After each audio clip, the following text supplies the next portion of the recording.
The Creative Coliseum would like to begin by acknowledging that we are on treaty land, referred to as Treaty 4 territory, and that all people here are beneficiaries of this treaty.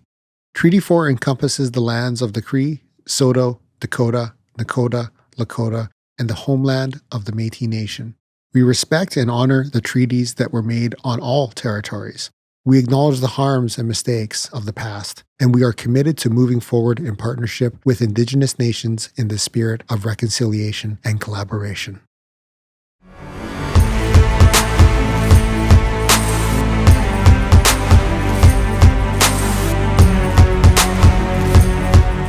Hi, David Roman here. Welcome to the Creative Coliseum. Today, I'm going to be hanging out with Laura Psotka from Roman Empire Studios. Unfortunately, Kyle Parkinson could not make it because our film industry is so thriving and he is very busy. So he's not here today, but Laura's going to take a spot and tell us all about Roman Empire Studios, who is one of our official sponsors. They are a gear sponsor for the show. But before we do that, I'm going to head to a little bit of an ad break and we'll talk to you very soon. Hey there, this is Alicia from Piano TV. I'm a piano teacher and I've got a bunch of videos up on YouTube if you want to check those out. I also host free monthly webinars on a variety of piano-related topics and make courses about learning piano, whether you're a complete beginner or if you're an intermediate level student. If you are interested in staying up to date with the things I've got going on, you can visit pianotv.net and join my mailing list, where you will also receive a free ebook on how to practice the piano. The courses that I offer open for registration in August, and they run from September to April, where you'll join a group of like-minded individuals and receive personal feedback from myself. Whether you're 29 or 92, it's never too late to learn. All right, and we're back. Technical difficulties aside, you've seen behind the curtain a little bit. I already showed you who was here if you were watching the live stream. For those of you who are tuning in after the fact, it will be well edited, so don't worry. Anyways, it's nice to show we're human in this tech call sometimes. Exactly. So I'm hanging out here with Laura Psotka from Roman Empire Studios. Hi. Hello.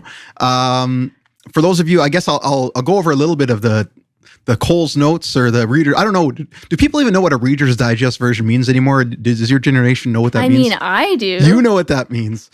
I think we were just talking before the podcast how if you can't say click, you have to say tap. Yeah, my niece made fun of me for saying click. Click the link. Yeah. You got tap links. Like so Reader's Digest, I mean, that's so far back. But anyway, the point is, let's give you a little summary of Roman Empire Studios. So for those of you who are aware, I used to run a company called Roman Empire Studios. I mean, obviously, my name is David Roman, so I named it after my last name. We were in business for about 10 years with my leadership. And by the time I got to the end of it, I had built it up to the point where, I had done a lot. I had done quite a bit. I was getting tired. I was getting ready to move on. Health issues, family going on, lots of stuff that I needed my attention. So I just didn't want to run a company anymore. At the time, I had Kyle Parkinson partnering with me. And then we brought in Laura Psotka, and we brought in Laura to, initially the idea was you were going to be an employee. And then I decided this was probably a good time for me to move to the next phase of my life and just let you to run with it and do what you want with it. So that's how we got here today. Currently, it's Laura and Kyle running Roman Empire Studios. Yep. It's still thriving. It's still going. How are you doing with the studio? How are things been going lately? Tell me some things. Oh, it's been going great, actually. Yeah. I was a little bit worried initially when you said you were stepping away because I was like, ooh, like people don't know me. I'm like fresh out of university. Are we still going to be getting clients if people know that you're gone? But actually, yeah, it's been pretty good. I mean, we still have our classic FCC. FCC, yes. Shout out to FCC. Yeah. All that stuff going on. And we've been getting like a steady stream of projects here and there. Nothing overwhelming, which is great. But it's like, it's going. It's sailing good.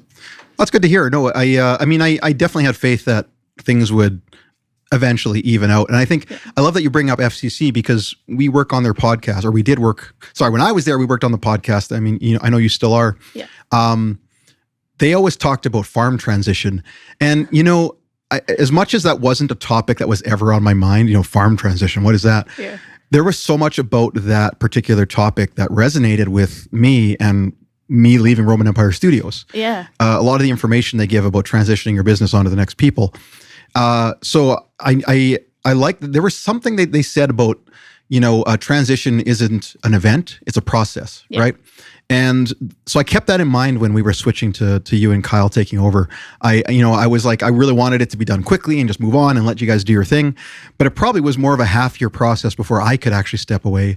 And then from there, even more of a process of getting you two kind of comfortable with running a business. And it was really fascinating to just watch that progression, because I think at first it was a little maybe slower, a little rockier, right? Like it was, Well, especially when you had just stepped away, I think it was like more of a writing year, because you know how there's, sometimes in the film community, there's a writing year, there's a production year, that year that you stepped away was more of a writing year. And so that I think, well, I don't know about Kyle, I can't speak for him, but it definitely scared me a little bit. I was like, oh no, I think slowing down, like, am I still going to have a job later? Like, but, no, it was a process. Yeah. And like for those of us who are creative entrepreneurs, I think that's something important to highlight, is that there's boom and bust, right? Yeah. And I mean, I think for the most part, when I was running the company for the last couple of years that I was there, it was mostly just boom. Mm-hmm. It was in a very lucky period. I think COVID actually precipitated that. When COVID-19 happened, everybody wanted to make content. So people were looking for content creators constantly. So we diversified into podcasting, into sometimes video editing, things like that. There was definitely a boom period at that point in time. But it's like as creative entrepreneurs, it's really important to not think that just because you're in a lull that means that's forever or that's going to define your business. It's like those are those periods where you can recharge, right? And you can work on things in your business you've been putting off and get ready for that next surge, so that when the next surge happens, it's like you're more prepared for it, right? Oh yeah. Yeah. So we did have an episode on this show about making a living from art with Alicia and I, because both of us are creative entrepreneurs. Mm-hmm. And that was something we actually didn't touch on, was the boom and bust of art. So it is a real thing. Oh, it is. Yeah. And even the opposite is true, is that if you're in a boom and you're like, oh my God, this is never ending, I'm never going to catch a break. It's important to remember that it will slow down eventually. Yeah. Yeah. And even if it doesn't, I feel like there's also, you have to make that a priority to take that pause and look after some things that are important. Like I think you mentioned that fear. There always is a fear of, oh my gosh, where's that next paycheck going to come from? Yeah. And so that fear can sometimes override our logic of, hey, maybe we need to give some attention to this issue that's been festering, So, yeah, exactly. Yeah. Anyway, so you and Kyle right now, I think with the way Roman Empire Studios is going, film audio is obviously the number one focus. Yes. I think that, when I started the studio, it was music production actually was my number one focus. Right, yeah. And I wasn't even thinking of film in my brain at all. Mm-hmm. And then as time went on, I got thrown onto film sets. Suddenly I had like students like, hey, mix my film. Okay. I was just like, I was just doing things. I was just trying things, right? Yeah. At the time I was really young and energetic and just wanted to see what I could get my hands on. So I just like accidentally stumbled into the film world, honestly. Yeah. I have no formal training. And so the studio slowly moved away from music over time. It just did. Like I always had a little bit of music going on, but it was never my, like, by the halfway point of the company, it was, no, let's go into film. And then podcasting kind of jumped into that too. And I really loved podcasting. We had a podcast called Brainstorm Podcast. Shout out to Corey Johnston. And before you and Kyle were around, they were a regular client. Like we would do something consistently. And I did that for years. And I really fell in love with podcasting before we had like big clients like, FCC or, universities have used us for things. Like there was a lot of podcasts coming through our door. Yeah. Currently, a very long way to get around to say that currently, I know your number one focus is film, but then there's podcasting as well. What else is going on with the company? Kind of what have you guys been hoping to do, or what are you involved in, I guess? Oh man, so much. So yeah, we've got your classic commercials, radio ads that need mixing. That's what we're there for. film stuff. But yeah, podcasts. We're actually doing quite a bit of voiceover work, which is some of my favorite stuff. I love to do. voiceover. Oh, Yeah. me too. Yeah. Yeah. But just those, whether it's for like a TV show or we even had somebody come in and they wanted to do a bunch of different silly voices for their own voice acting reel, which was great because we were allowed to kind of play around and add effects and, Awesome. put them in that space. It was fun. Yeah, I got to do one of those too when I was there. Actually, we had a client come in and he like read a bunch of test scripts and these outrageous voices, and I got to like sound design it a little bit. Yeah, yeah. And so, yeah, I think and this is something we're going to go over today with the audience, talking a little bit about what is film audio, right? Because you mentioned voiceover, and like I think people don't always understand like what are the specific areas of film audio, and that's a big one. VO, we would call it. Yeah. If you think, I know the cliche is Morgan Freeman, talking about penguins marching, but yeah, like those kinds of performances, are just an actor in a booth. That's it, and a microphone, and they're reading off a script, right? So yeah, voiceover is a big one. Podcasting is a big one. Film audio is a big one for you folks. Tell me a little bit about, I know we can't get into like crazy details about what's going on, but what kind of projects are you guys being involved in? I guess like what types of projects right now? Oh yeah, right now we're gearing up to film more of a comedy. It's a goofy one, and we're working with great people, of course. A director that I have known previously but haven't worked with, which is really exciting. And a well-known director too. So we're not going to say the name now. You'll find out. Yeah. Yes. Yeah. But I just did the location and tech survey. Nice. The other day. So tell the audience, what is that? What is a location and tech survey? So it's literally exactly what it sounds like. You would go around to different locations and you would kind of see where you would set up, where some shots would be. My specific job is to note if there are any weird sounds coming in that might be a problem, any echoing, fridges humming, air conditioning going on.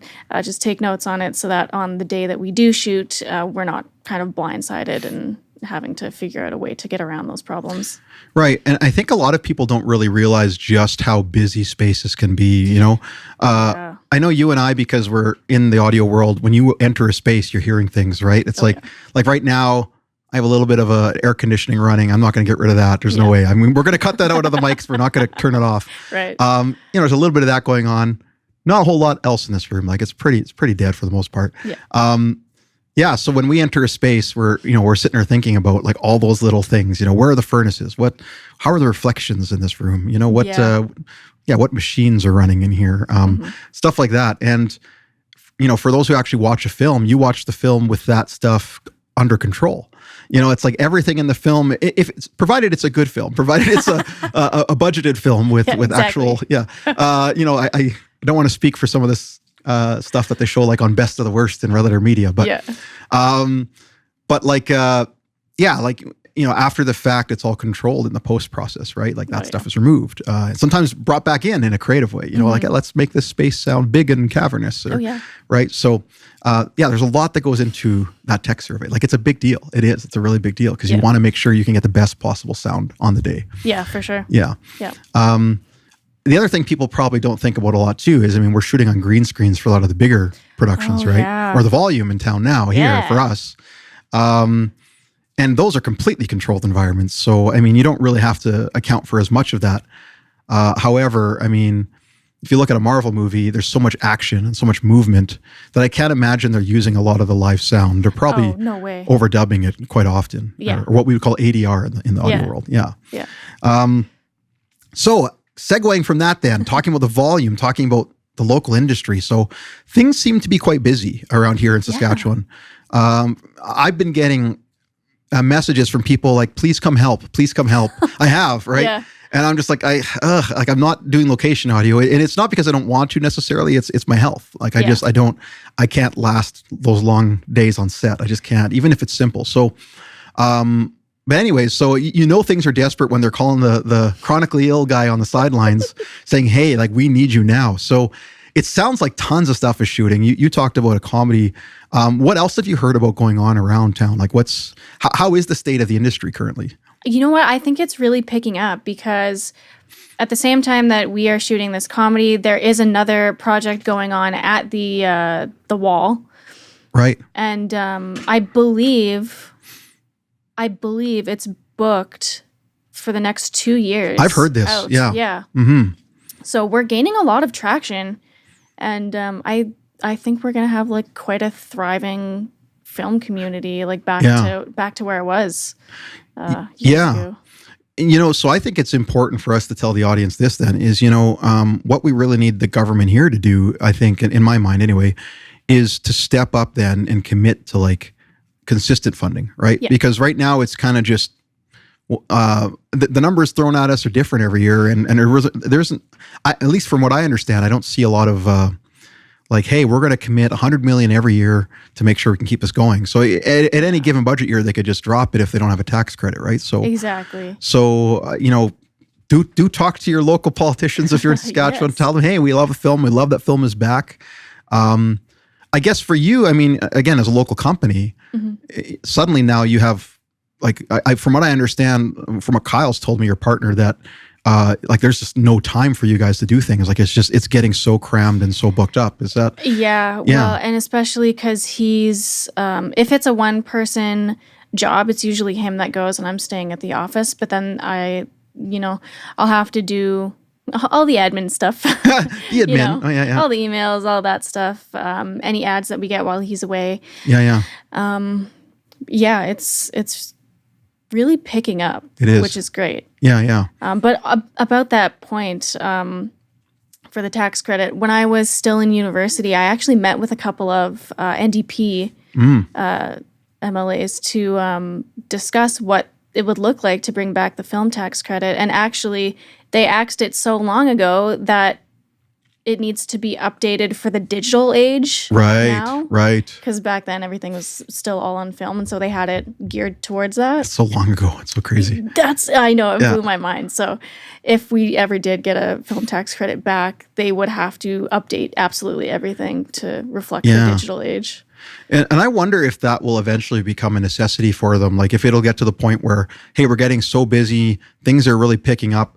And honestly, I don't know. I in my mind, I think it's more profitable for them to do a tax credit than it is to do a grant, right? Like I don't know the numbers. I'd have to look into that. But I would just assume off the top of my head. Well, and it would bring, more people would want to stay in Saskatchewan to work instead of, thinking that they're not going to get a job after university, so they might as well go to BC or Toronto or... Yeah, that consistency is important. Yeah. And, and a lot of the people I know who left and went to Vancouver or Ontario or places like that, that's the thought I've gotten from when I've talked to them. They tell me, I'm interested in coming back, but I really need to know that this is going to stick. I really need to know that this is going to work. Yeah. And I feel like having something like a tax credit back would help them feel a little more secure that, because then there's no ceiling, right? It's not like, exactly. Yeah, it's not like, $100 million for the year and now it's all spent and that's it, But having said that, I will say that, it does feel like you say, booked for 2 years straight at the soundstage. Mm-hmm. It does feel like the shooting is going to be very, very consistent. So perhaps this will work this way. I don't know. I just feel like it would probably do them better as a government to just do a tax credit, because then it's not like a certain financial commitment. It's the money coming back is just all through tax incentives. That just makes more sense to me. Every other jurisdiction is doing it. So yeah, well, and with that booking for 2 years, you would think somebody would see that it's busy and there's profit to be had in this industry, and so they might think like, oh, well, maybe we should give this more attention. Yeah, exactly. Yeah.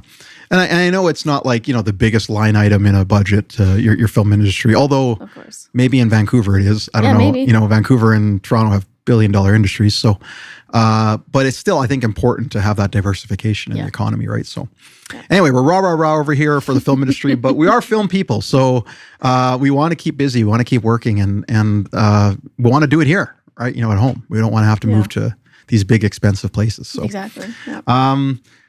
So anyways, it's a little bit about what's going on now. What I want to show the audience now, we're going to get a little bit more into the craft, into the art of film audio. So I mean, you and I have worked on a few things together before I parted ways. Yep. I've plugged this film several times on the show because I really do like this film. It's called Resting Potential. Yes. Directed by a local professor, Mark Wehack. And that was one of the first things you did with us, I believe. You were, voice acting actually on it technically, right? Yeah. And doing other things, breathing and all kinds of stuff. So maybe tell me a little bit about Resting Potential and we're going to show a clip actually with your voice acting. So tell me a little bit about what you did on it, or what was that experience like, I guess? Yeah. Oh, it was super fun because it was the first time I'd ever been in the booth for anything to do with voice acting. It's my first voice acting credit actually, which is great.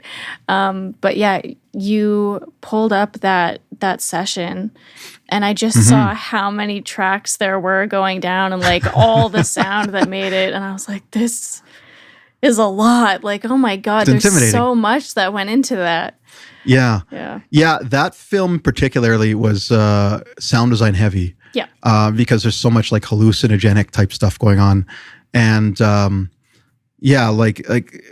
always trying to represent her state of mind in the film. And so the clip you're about to watch here from Resting Potential is going to show that, the state of mind piece. What happens to the character when she enters this seizure-like state, right? So, but before we do that, we actually do have a question in the chat. So Alicia's asking, random question for Laura, unrelated to film. Yes. Did you ever take piano lessons at Long and McQuaid or have a sister who did? You know what? I did when I was, okay, Alicia. I took lessons at the Academy of Music. And the Academy. My teacher was Christine, and my sister Catherine actually taught violin there years later. She was a violin teacher, but we both did piano lessons when we were really little. And I don't go there now. I see somebody else who's great. But I did.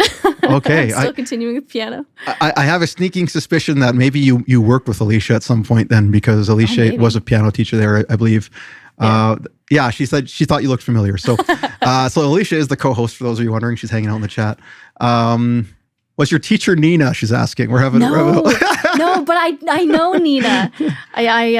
My two oldest sisters took piano from her, and we went for lessons at the same time as my older sister went with Nina. So we were with Christine. My older sister was with Nina. But I'm familiar with all the teachers there. That's amazing. Yeah. A little bit of blast from the past. This is the thing about Saskatchewan arts is we're all interconnected. Yeah. It's very incestuous. Alicia says, "Oh, okay, yep, I was there at that time teaching too." Okay, so she must have seen you around. Yeah. Nice. So it's too bad Alicia couldn't be here in person to hang out with us, but maybe next time you can come in. Okay, so on that tangent, or after that tangent, we're going to look at a clip from the film Resting Potential. And again, go check out restingpotential.com. Yeah. It will be in the show notes as well. This is a clip from Resting Potential.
There you go, Resting Potential. Actually, we got nominated for a sound design award at the Saskatchewan Independent Film Awards for that film. Yeah. Didn't win, Nope. Rats, but Roman Empire never won anything. No. Anyways, so to start, I wanted to start talking about location audio first. And I know you and Kyle weren't involved in the location audio of that film. Right. But I did actually the majority of it. I think I had another Logan Vangel. I think I'm saying his name correct, his last name, but he was involved as well too. So so I did. This film is very, very close to my heart when it comes to the production of it. So just to kind of give people a little bit of a sense of production audio. So in that clip there, it's fairly, there's no dialogue, first of all. It's all breath, besides the weird hallucination voices that you performed. And by the way, all those voices were Laura, all of them. So all weird, various things going on. Oh, minion speak almost, right? Like just random nonsense. Yeah. And Alicia says kudos for the nomination. Thank you so much. Anyways, so location audio on set there, really the only thing you're hearing in the film there that was real was probably her breath. I think that particular scene, because we were in such a close-up, I could get the mic right into her breath and you could hear that. But the rest of that was all added sound. So, so when it comes down to location audio, really the job of a location audio person is what? Maybe that's the question I have for you. And just to give our audience some understanding of what we do when we're on set and we record people. I think a very important part of our job on location is to make sure that everything we record is clean, meaning that it's, there's no other noise, that could kind of mess up the dialogue or anything. Right. So, the cleaner it is, the more we have to work with, the more we can edit, the more we can make it sound the way it's supposed to sound. That one I'd say is great, obviously, because you were able to get so close. But then because it's so clean, when we add the rest of the layers, we can really play around with how to mix it properly so that it creates this strange atmosphere that she's experiencing. Exactly. Yeah. I like that you bring that point up. It's like the cleaner recording you can get, the more you can play and post with it, right? Yeah. And every location as we mentioned earlier, has stuff going on if it's not a soundstage, right? Even at a soundstage, sometimes there might be running a generator, or there might be like there could be something going on that's going to interfere with the recording, right? So in that particular shoot, we were filming in an Airbnb, so it was just a random house that we turned into a studio for most of the shoot, right? So we had to deal with neighbors' air conditioners. I think even when she's outside here, there's lots of scenes in the film where she's outside. There was this giant air conditioner blasting next door to us, and we had to go be nice and like polite to the neighbors and say, "Hey, can we turn this down?" Even though it's like plus 30. That's always so awkward, right? It's terrible having to like make people uncomfortable for your stupid film, right? It's like, there's a lot of noise to contend with sometimes in a location. So. One of the things that I think our job is then too is to just mitigate that as much as possible. And it's not just from turning that off. It's also like, hey, maybe if we don't shoot next to this thing and we shoot a little over here, that might help. Yeah. Hey, what if I point the mic off axis a little bit and so it doesn't capture this side as much? Those kinds of questions. Or I guess maybe tell me a little bit about your experience with wireless microphones too, because maybe I don't think people entirely realize this all the time, but almost everybody is mic'd wirelessly on film all the time, unless there's zero way to do it. But typically that's the case, right? So and sometimes we just don't use that. Sometimes we use the boom, but on the off chance that everything goes smoothly, you gotta mic up the actors. Well, and at every given time we have one mic on, like a wireless one on an actor, plus the boom, plus, we're probably dual channel recording in case they get loud. Yes, dual channel. Yes. Yeah. But it's important to have options when you're recording, just so that, it's not, if they choose a take where maybe your boom wasn't so great, but your loud was great, then you have that option. Yeah. I love that you bring that up, because, that's something that if you're making a film out there, if you're an indie film person, you have to think about what's going to happen after, not just what's happening on set, right? And the principle we have in the audio world is really simple. It's like garbage in, garbage out. Yep. And if something is really, really recorded poorly, it can be hard to bring it back. Not impossible. Some things can be brought back. And that's something that you only learn with time as you do post work, right? That it's like, if I use isotope on this thing with this tool, suddenly I can hear it well. Yeah. A really good example of that was in Game of Thrones, when they're filming in some of the snowstorms, I think Beyond the Wall. Yeah. And they're using those big, heavy, furry coats, Oh, yeah. They're mic'd up in there. But I mean, it's windy. These just giant, coats. And some of the engineers on that show, I saw a video of them using isotope to clean that up and actually use the dialogue from set, which was which was remarkable. It was amazing. So there are some miracles. Huh. Definitely, right? Yeah. But at the same time, if you can avoid that, the more you can avoid that, the more you save the budget, the more you save the post-person time. Oh, yeah. It also reflects poorly on the location person, I find, because people in post don't go, oh, I understand it was, it was a really bad day that day. And they're like, this person sucks. This audio is terrible. Yeah. Exactly. People are crotchety in film sometimes. They so are. you have to. They can be. I think our local scene's a little better, but on the bigger pictures, it seems like it's such a machine and there's so much stress, right? Well, and because, the location person might not be the one doing post audio. So there's absolutely no communication there at all whatsoever. So it's really easy to judge a complete stranger. It is, right? And then also, you as a post person, you're kind of like, hey, it's not my fault. Exactly, yeah. Which is true. It's true. Like if the recording is bad, it isn't your fault, right? Yeah. So, so I think so many things to mitigate on a location or so many things to address. So we have wireless mics. We have, like we say, shotgun mics.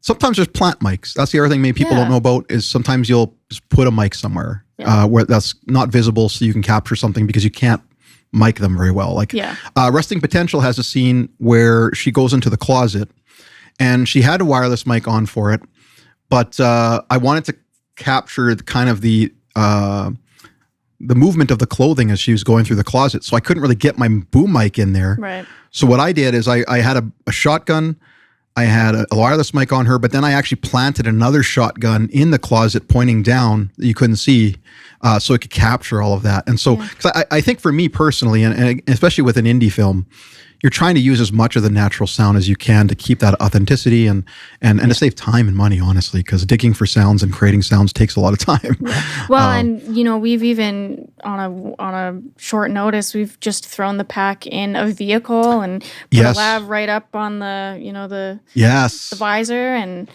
away you go. Like we're not in the vehicle, but we're recording still, and see what we could get. The funny thing about that is, and I won't share the story for too long, but when I was first starting out, I had a really terrible idea once where I literally rode in the back of a truck, and I wired the mics into the truck, right? So it sounded good, but I had the pack in the back, and we were on the highway, we were driving the highway, and myself and the director wanted to be able to hear the dialogue and that kind of thing, right? So, so I mean, don't do that, please. Don't do that. It's probably against union rules, I'm sure, somewhere. Yeah, probably. But yes, all you have to do is we call it set and forget. So you put the bag in the car, you put the microphones in there, you hit record, and you walk away. And modern recorders are so good because they have excellent limiters.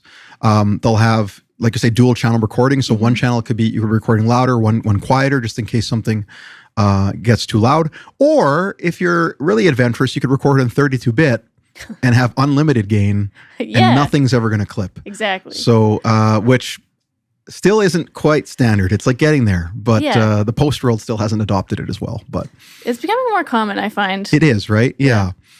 So lots of things to consider when you're filming in a location on set. So I mean, we could talk about this all day.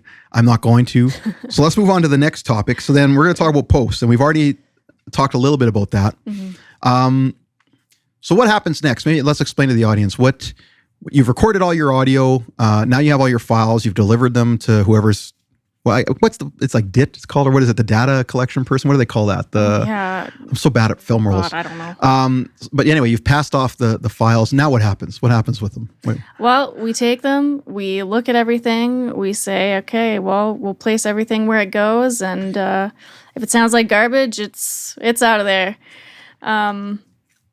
That's mostly like footsteps. Yeah. Room tone, we don't always use. Yeah. So room tone. So for those of you who don't know, we capture the ambience of a space, like the noise floor, right? And I find nowadays it's less and less important, but we still like to do it. Yeah.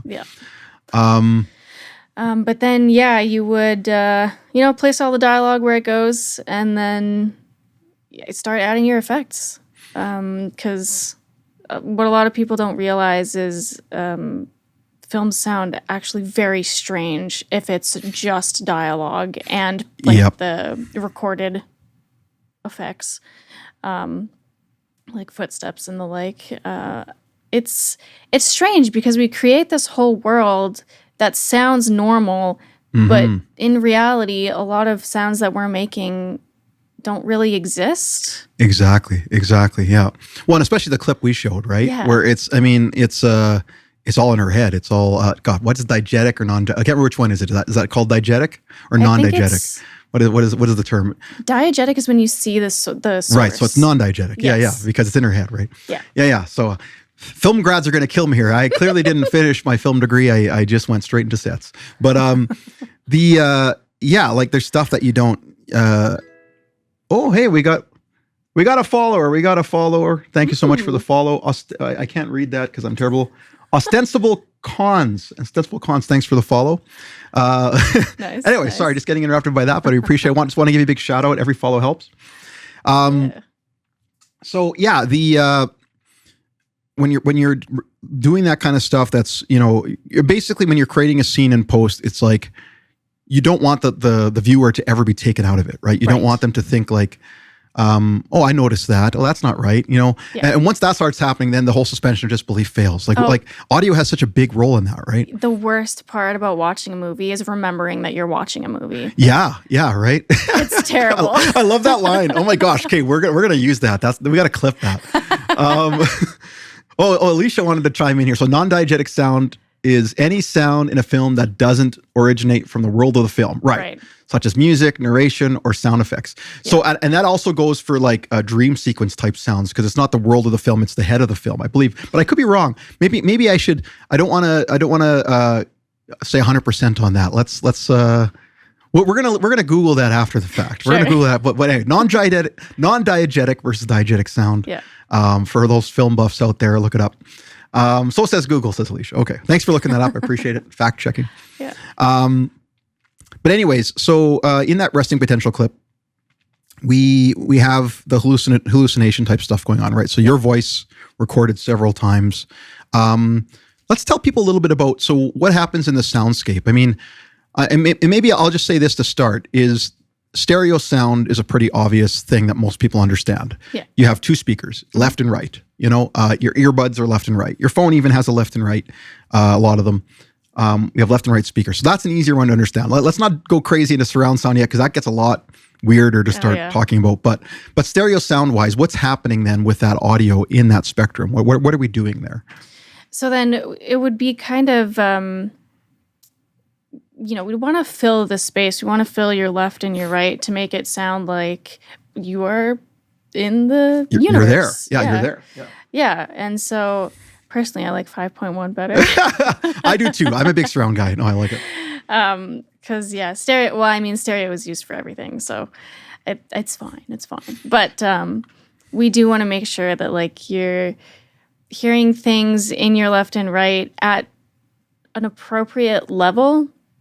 Otherwise, it would be kind of odd if, the footsteps were louder than everything else, or, things were just mixed terribly and one thing was in this ear, some other thing was in this ear. It didn't really, doesn't really make sense or become cohesive.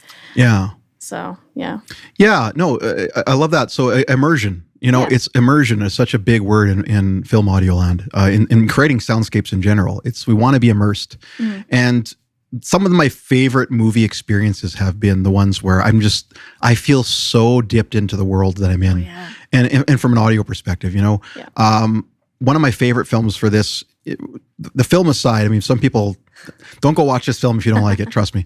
It's called Mother by Darren Aronofsky, and controversial film, but in terms of the audio design, it was one of the best experiences I ever had in a theater, because there's this giant house and it's supposed to represent Earth, and the house is very alive. Like throughout the film, there's a lot of POV or behind the back kind of shots where they're following characters.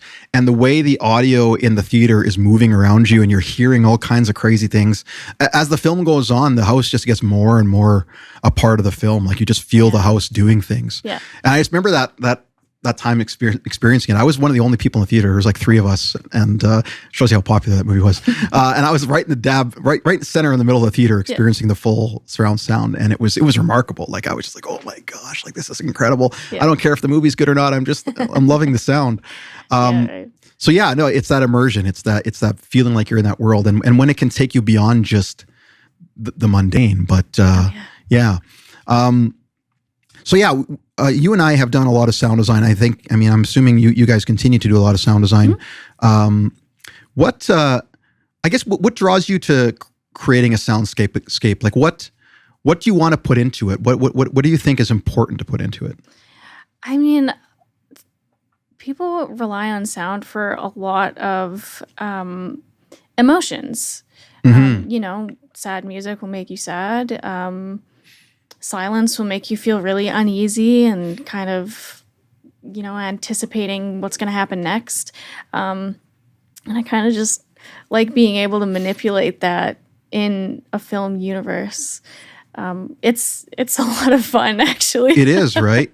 Or like, I love your little, for those of you who don't know, Laura has an Instagram account where sometimes she posts herself in the recording booth creating sounds, like chopping things or rubbing things together or breathing into a microphone. Like it is kind of fun just to like decide, what am I going to use here? How am I going to incorporate it? And what's it going to sound like? Like it's probably the most creative part of the sound process. It honestly. Feels like play. It doesn't feel like work. Right? It does feel like play, right? And I don't know about you, but it's like there's this satisfying feeling when, as you build that soundscape and it starts to fill out and starts to feel like really organic and natural. There's something so satisfying about that at the end of it. Yeah. It's like, I don't know, my OCD gets really, it gets a lot of pleasure out of it. Yeah. Well, and then you see it and you're like, ooh, I did that. I did that. Ooh. Were you, I can't remember, did you do Fable Deaf with us? I think you worked on that I did a bit of it, yeah. I think I jumped in right at the end there. So for those who haven't seen Fable Deaf, wonderful film. It's a film that was made by a deaf creative collective. So they're all deaf artists. And so the film came to our doors completely silent. Yeah. There was nothing recorded on set. It's literally a blank slate and there's no dialogue. So the film is literally sound design and music. That's it. Yeah. Like that's the film. And if you don't have the sound design and music, you don't get as much out of it, right? So, well, I shouldn't say that actually, because it is created by a deaf film collective. So they created it in a way that anybody, it was like almost like a non-ableist film, right? Like anybody could experience it, right? Yeah. So yeah, that film from the ground up, we had to create every little sound, and there's so much going on in that film. There's rickety house. There's ambiances in the background. Maybe let's go there then. Let's talk about that a bit, about the different stems, right? So to do that, I do have another clip I want to play. It's called Pen Pal, from a film called Pen Pals. Yes. Shout out Prairie Cat Productions again. Thank you for letting us use your films. And they're actually really busy. I can't say much, but man, Prairie Cat's about to kick some butt. I'm so excited. And you guys are involved in that, so it's great. I'm going to be involved probably in some of that too, from what I understand. So we'll get to collaborate a little bit there. Yeah, that'll be great. So yeah, we're going to play a clip from a film called Pen Pals. It's a short film. It was location audio, sound design. The entire audio process from start to finish was Roman Empire Studios. Yep. So let's take a peek at that, and then we're going to talk about it. Not that you would have heard it, but could you get the door while I wash up, Ev? Grace, when I'm running to Emma, I never want to be interrupted or distracted in any way. I know. But that drum solo made me think you might be done.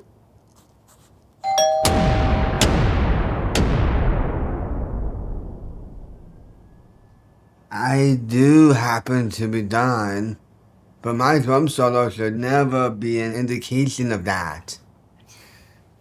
You're the best, little brother. I know.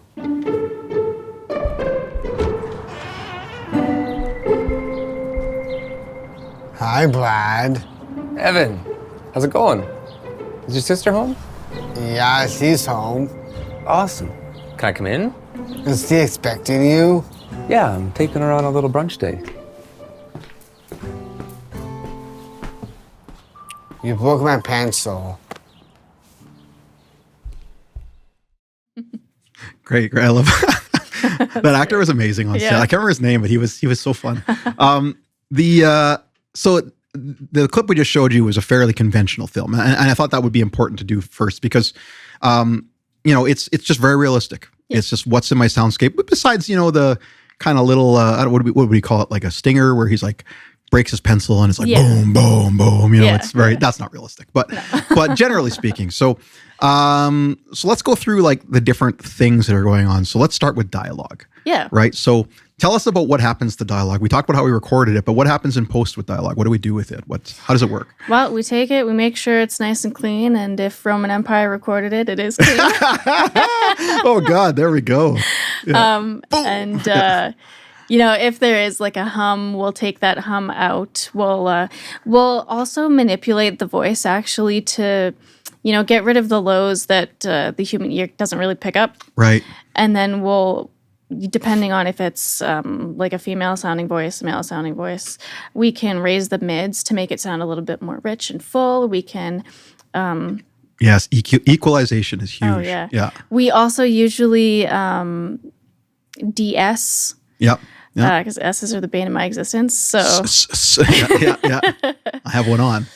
But I love that in the EQ you can just pick that frequency that the S is at and just drag it all the way Get down. it out of there. Yeah.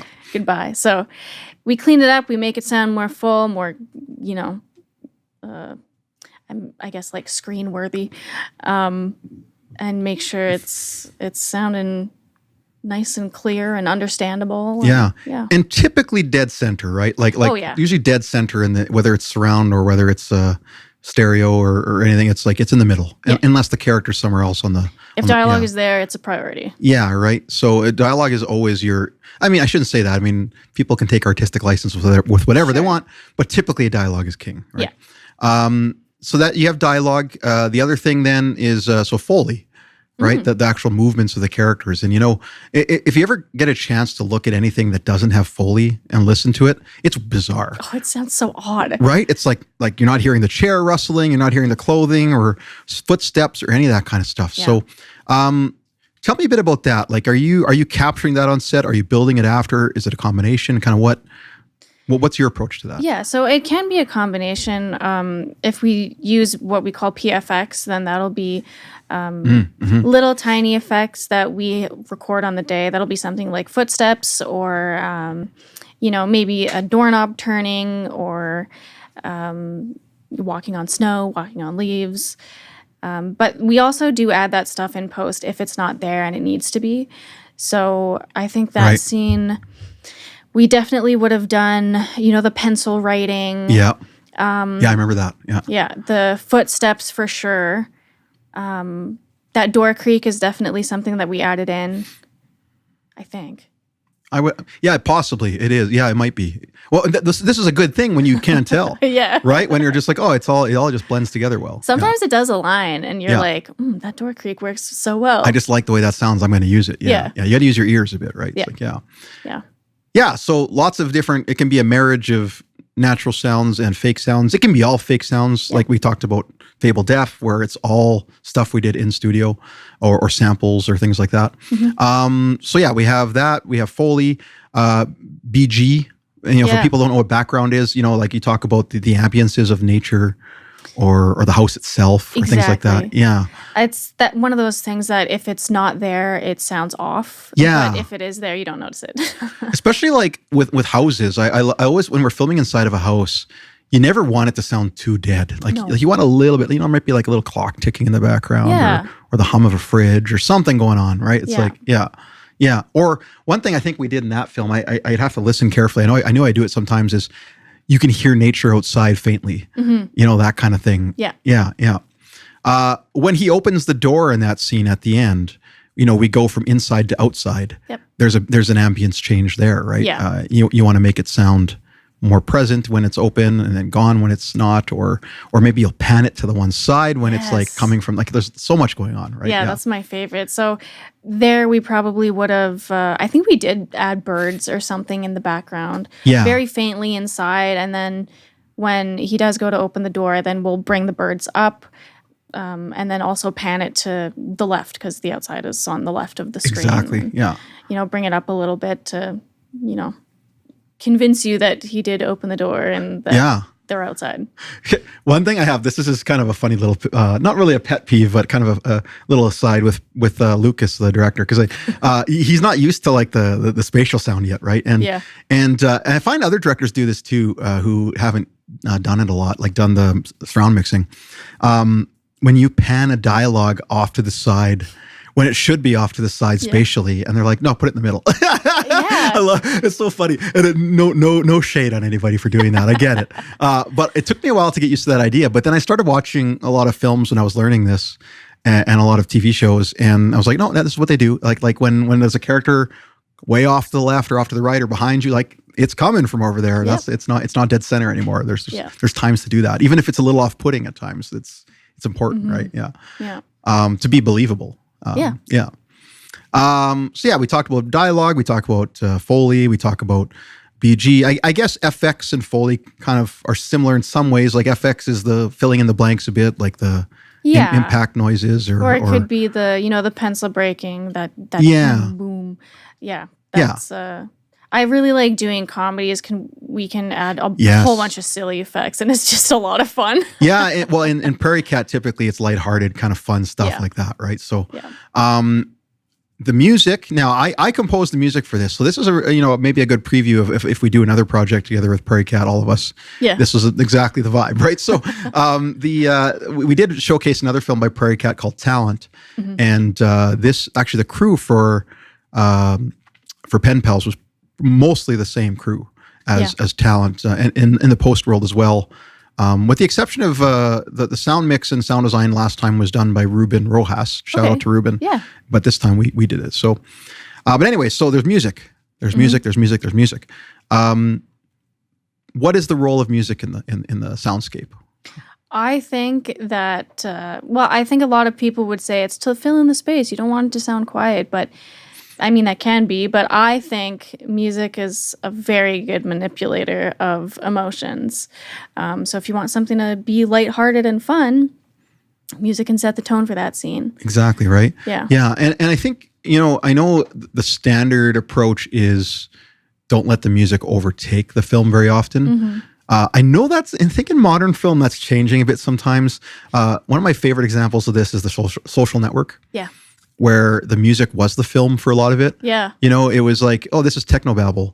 And nobody cares about the technobabble. Exactly. So let's put Trent Reznor and Atticus Ross's music like super upfront, and like it's so busy, and it almost like made the film not boring. Yeah. The film would have been, I think, incredibly boring without that kind of vibe. I think so too. Or if it was like a classic film score, it would have been like, it wouldn't have made sense, right? No. So sometimes music interferes. Sometimes it doesn't. Sometimes it personally, and maybe this is just my own bias, sometimes the music emotes more for me than anything else. Yeah. Right? Like the actor isn't emoting as much for me, and the soundscape isn't as important. It's like the melody being played, the instrument, suddenly that's what makes me feel something. Well, and a great example is the end of Interstellar, when he's just, oh, man, yeah. I mean, I know he's like crying and everything, but the music just makes that scene so much more like pivotal, and like it weighs a lot because the music does a great job of, I mean, how else would you get set up to say, oh, hey, he's in like a black hole and he's looking at this different point in time, and it's a tough scene to even try to recreate. It is, yeah. So I think music really helps to convey the emotion that he's feeling at the time, especially too. I love those scenes too in films where everything goes quiet and you just get the music. Yeah. And the music just speaks now for the soundscape, right? Yeah.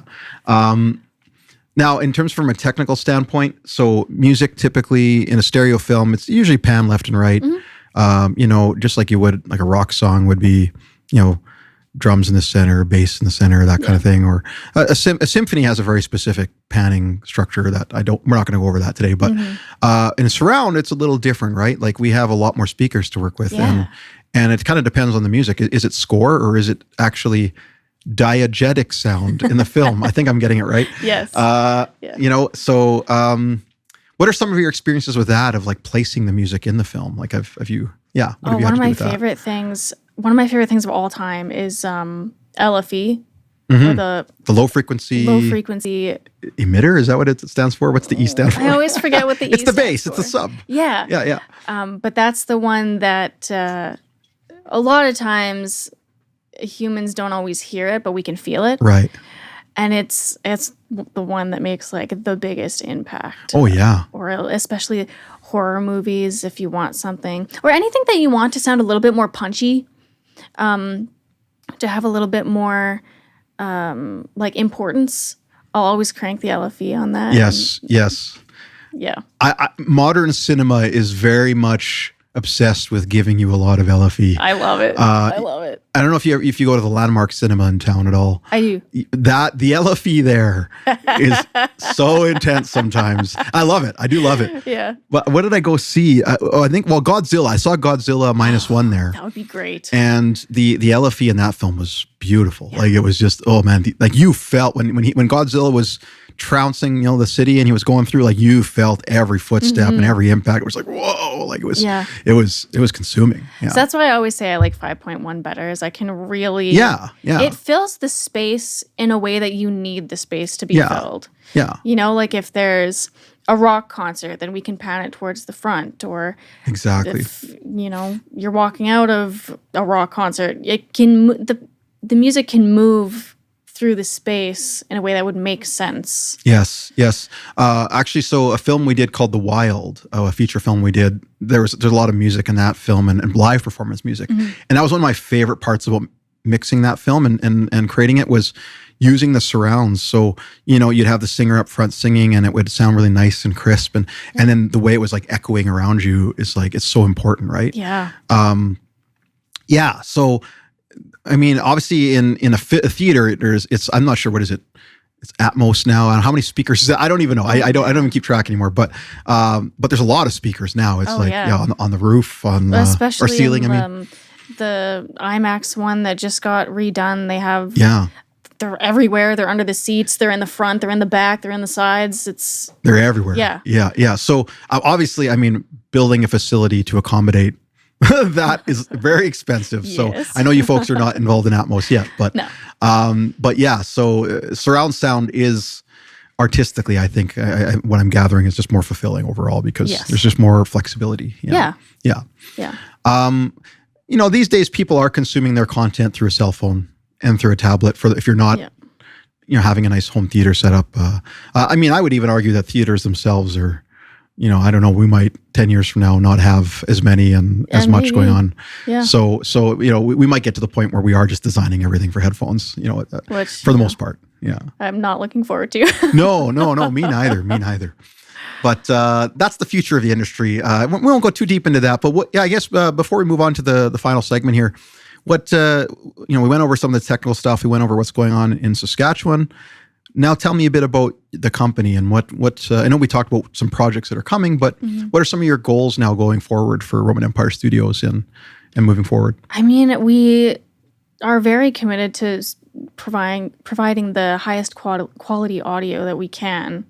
We want to upgrade some of our tech as that's getting old. I'd also, this is just kind of like a pipe dream of mine, but I'd love to do an audiobook one day. Yes. I think that would be so fun. Yeah. Yeah, but we're going to upgrade some gear, I think, keep trucking. I want to I know Kyle and I sat down the other day and said, what do we need to kind of expand our services here? And Right. Comtex, transmitters, all that stuff. I think now, as we're talking about the industry really coming back, like this is the time. Oh yeah. Right. Now is the time. Get all the stuff you need and be ready. Yeah. Because if there's 2 features going on at a time, you're going to be needed big time. Right. Yeah. So, yeah. Well, that's exciting. Yeah, it's exciting. I think that's the hardest part about being a creative entrepreneur is deciding how to keep up with the evolution of the technology, right? And there's so many things now that we do as audio engineers, from time code to wireless microphones to sending, comm text, like you say, like sending reference to cameras or to directors or to whoever, right? Yeah. So there's a lot of gear involved in that process to get really good quality stuff, right? Yeah. And the other thing I'll mention to people too, if you work in audio, after a while your ears outgrow things sometimes, right? So you can get a cheap microphone and be in love with it at first.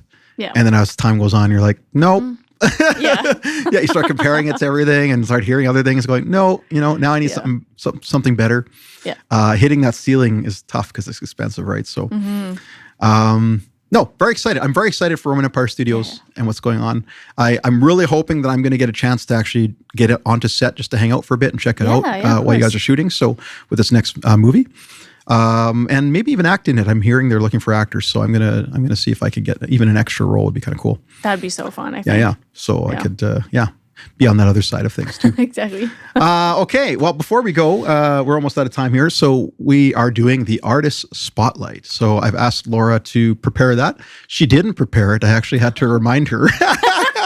But that's okay. You didn't actually need to know that, but I just wanted to razz her a bit. Yeah. But tell us about something you recommend and anything going on artistically right now. Okay. Well, my favorite band, as you know, is 21 Pilots. Yes. They just came out with a new album a few months ago. It's called Clancy. It's also, it continues the concept album they've done for, the last 3 or 4 album cycles now. Nice. And you know what? It's a great album. It's like a no skip album for me. Nice. Yeah. No skip album. Yeah. That's always the best. Yeah. Awesome. Yeah. How many albums do they have? What?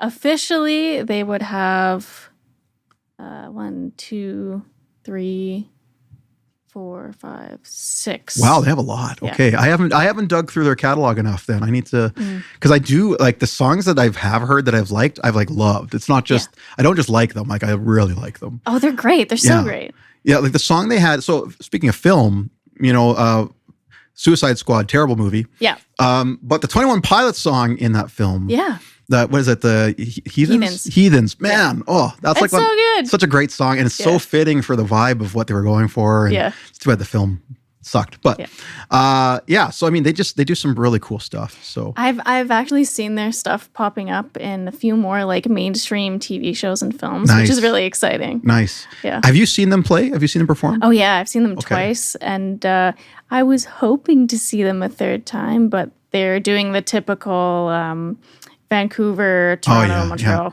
Yeah. So I'm hoping they do like a full Canada leg at some point, because they've done it for the past 3 albums now.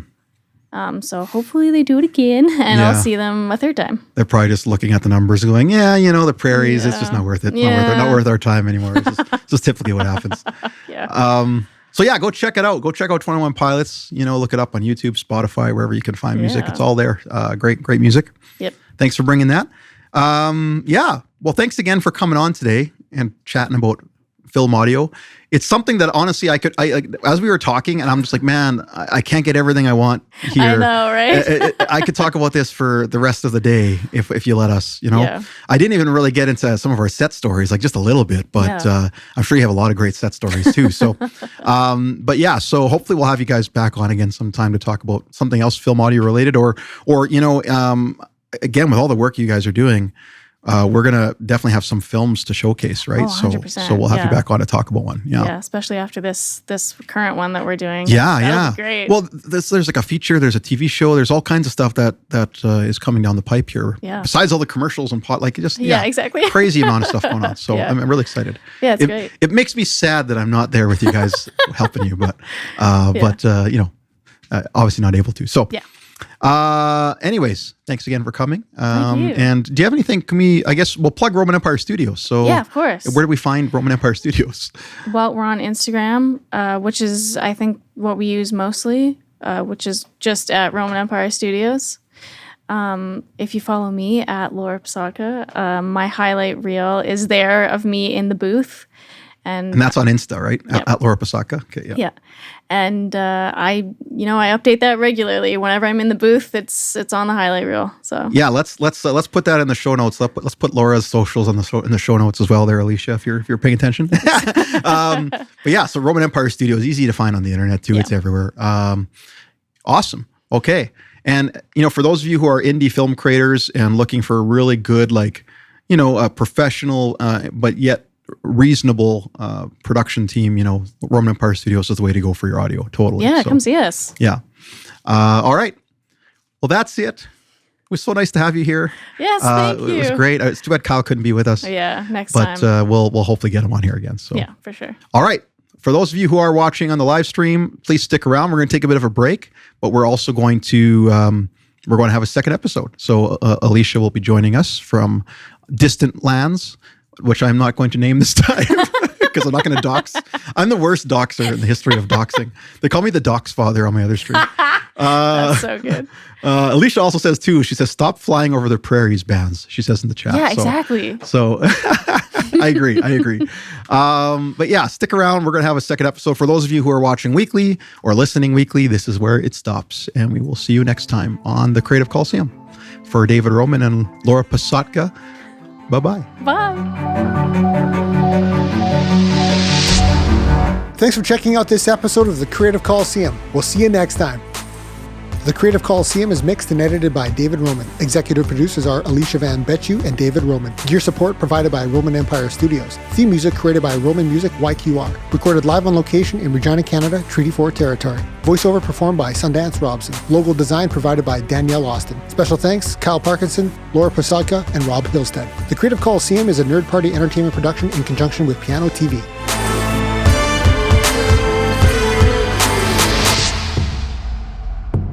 Now get back out there and conquer your creativity.